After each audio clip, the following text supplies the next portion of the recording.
A few days ago, something happened to me on the golf course which I guarantee has happened to 99% of you at home. So I was playing golf and I thought, oh, there's my ball over there. I went to have a look and I was like, that's not my ball.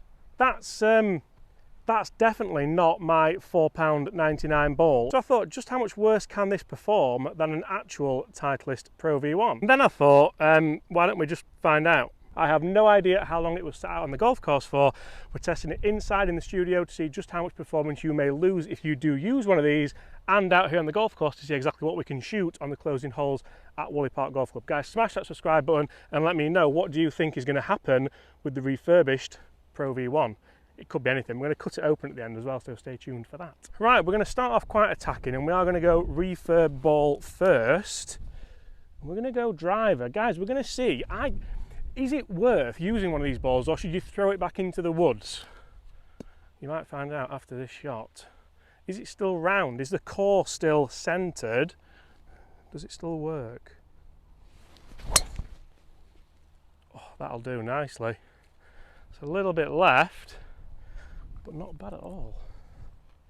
I mean, imagine using a brand new £500 Titleist driver and a ball you've found that could not maybe harm that driver, but definitely harm your performance. Right, not the worst tee shot I've ever hit, but certainly not the best. A little bit left and not as far up as maybe I would imagine. Guys, make sure you do stay tuned to see just where the performance is gained or lost in this video. Spoiler, I've already been in the studio because I didn't want to come out here, lose it, not be able to get the numbers for you, and vice versa. So the numbers are already captured. What do you think they're going to be? Don't go anywhere. Yeah, I mean, I kind of thought as soon as I lose this ball, this video's over. So flag on the left hand side of the green. Quite windy. Is the ball going to be more affected with maybe a cheaper plastic cover as opposed to premium urethane? That's pretty at it if it takes the right bounce, which it hasn't. It's bounced straight. It could be a missed fairway and a missed green. Not a great start. Right, certainly not the best shot there with a pitching wedge in our hands. How will this ball react around the greens? Tough flag location and a tough lie.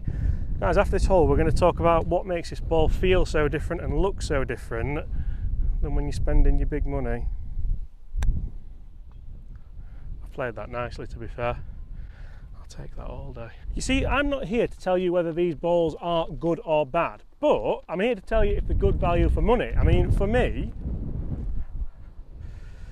you can generally buy a much better ball than something that's been refinished, especially to this. Wait till you see the kind of real big difference there for your money. They scuff up very, very quickly and they generally don't last you that long. Yeah, never in doubt. And you see the differences in performance, which I'm going to talk to you about towards the end of this video, may challenge what you think would happen. But the differences in looks certainly don't. You see, you can always tell a premium Titleist golf ball by the colour of the casing layer, so obviously how white it is.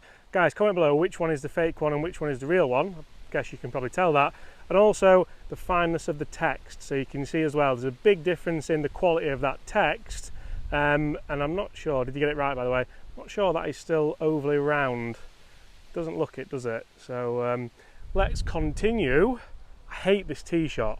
Can we hit the fairway with the refurb golf ball that I found?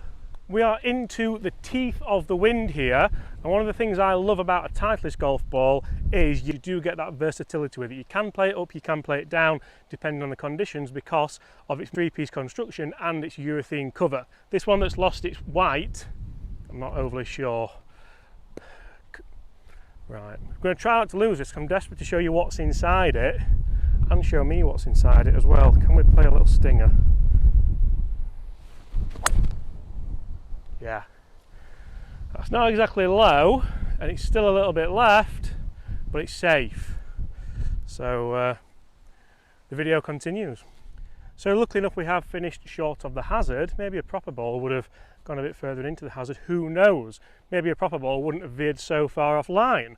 170 yards, let's go 6 iron into this wind and let's see how the ball affects a mid iron out of the rough. Now this interests me because I found some really fascinating stuff in the studio here at Woolly Park Golf Club testing this ball. What you can't do is test it for wind and test it for elements and test it for durability, which is what we're doing now. It really doesn't look that round anymore, which can't help its consistency of flight. Can we get anywhere near this flag or even near the green?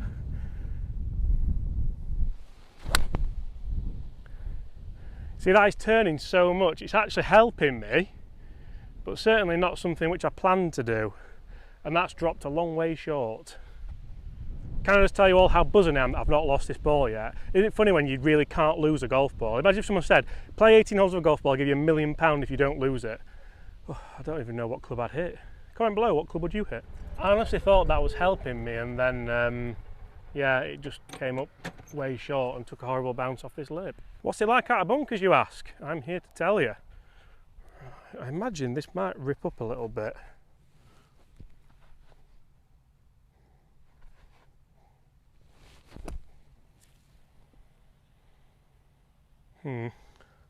Struck it well enough. One of the big performance factors when choosing a golf ball that people don't think about is how does it feel off the putter? Does it feel consistent? Can I hold par putts with it, hold birdie putts with it?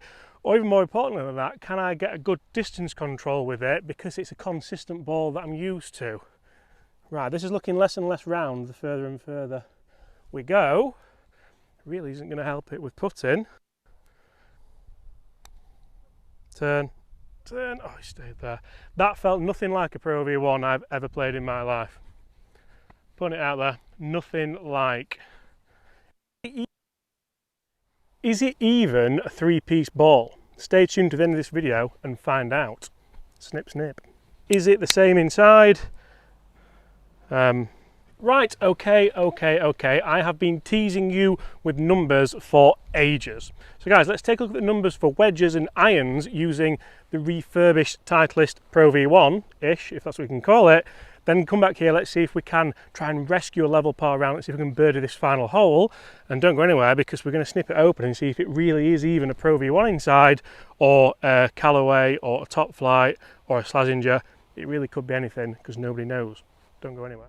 So to make things fair, I took the refurbished Pro V1 and a brand new Pro V1 into the simulator room at Woolley Park Golf Club, and we started off with the wedges because a lot of people think it's all about driver distance when you are buying a golf ball. Often it's about feel, sound and performance when it comes to the wedges. As you can see here, a huge difference in backspin, so 6.480 as opposed to 9.633, not amounting to a big difference in total distance, but a big difference in how you can control that golf ball. Moved on to the irons, and I thought I'd go for a mid-iron, so I went with the 7-iron. Again, I used a refurbished ball and a brand new Pro V1 ball, and I actually swung it quite well. I was amazed how well I actually did swing it with both the refurbished and the new ball, so for me, these numbers should be pretty bang on. I hit the green most of the time, a couple of bad shots, a couple of good shots, which you would always expect with, I mean, look at this one here. That was terrible. That was a refurb ball out of interest, and very similar ball speed, similar distance, and 3 yards in it carry. So not a huge distance there with irons. The big difference, as you can see at the top of the screen, was the dispersion. The red ball being the refurb ball, quite a big difference there with dispersion. Now, probably moving on to what you all want to see. How did the refurb ball compare with the proper ball, or a new ball, should I say, with a driver? Now, again, I hit the driver pretty well. I hit a couple of bad shots left, which I'm always going to hit. That was with both balls, so the numbers are going to be quite similar and quite comparable. But to be honest, I couldn't see a huge difference apart from it didn't feel right. It didn't sound right. It didn't sound like a Pro V1. When you are spending this money on golf balls, it's not just for the performance. You can see just how many balls I hit here, and total differences there for numbers. We did have 1 mile an hour ball speed less with the refurb ball. Spin rate is quite similar, and distance just 3 or 4 yards off. I think for me, you would see a bigger difference the further this test did go on. So quite interesting numbers there when it comes to consistency and spin rates and all the rest. What about Big Dog? Guys, we're going to hit one down this final hole. I'm going to hit the fake one first, then I'm going to, the refurbished one first, then I'm going to hit a real Pro V1. You might be shocked. That's all I'm going to say. Right, refurb. That is good. That is low, abnormally low. Again, moving to the left, and that's running down the fairway quite nicely. Now, what about a real one? Are we going to see a big difference in trajectory, a big difference in distance? Maybe you see a difference in distance. We're going to see a difference in accuracy. Same swing.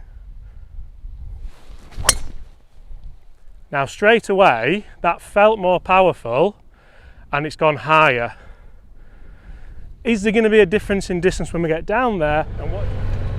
So we have the first ball, we can see both of them actually here. The first one is just on the left side of the fairway, second one similar line, quite a way further up. I'm really not going to hold out much of a guess that that is the refinished one. Now I think that that's more down to the shape of it now than maybe, I don't know, we're going to see what's inside it after I hit this shot and finish out, but that, I think it's safe to say, is a huge difference on the actual ball that's up there. We've got 150 yards left in, bang next to the 150 marker. It's not a bad shot. Obviously the bounds could dictate that's gone a lot further. This is golf, it is outside testing. That's a horrible flag location, whoever's put that there. I'm going to try and just send a flighted 7-iron in. We should be able to control this to the heart of the green.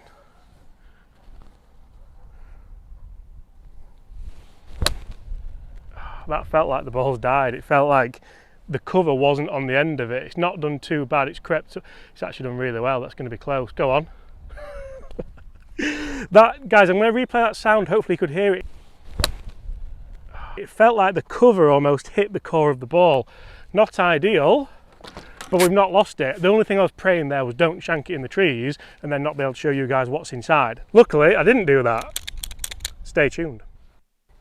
I can't believe that has actually finished there, and I've actually just looked, and this is 2011 Pro V1. Bearing in mind it is a refinished one, it does make a difference what year you get, because I do often change the cores and the makeup of them, and when you do get these refurbished packs you don't always get to choose exactly what year you do want. So this is exactly what the 2011 one should look like. Stay tuned guys and let's see what it does look like. Bear in mind I've got no idea yet, so the secret is with me as well. And this is what the core's supposed to look like on screen now. Enter you in a second. Right. Oh. So as you can see, there are not huge differences in the numbers. I certainly do think that I've put this ball through its paces, and having done that, I think the ball's almost got tired. I think I'm wearing it out a little bit too much. Maybe the person who lost it when I found it thought, you know what, it's not worth picking up again. But let's take a look at what is inside this refurbished Titleist Pro V1. It hasn't taken that long to cut through. Is it the same inside? No, it is totally, that's not what it's supposed to look like inside. This, that's not, it's not supposed to look like that, is it? Yeah, I'm going to leave you on that. Bye.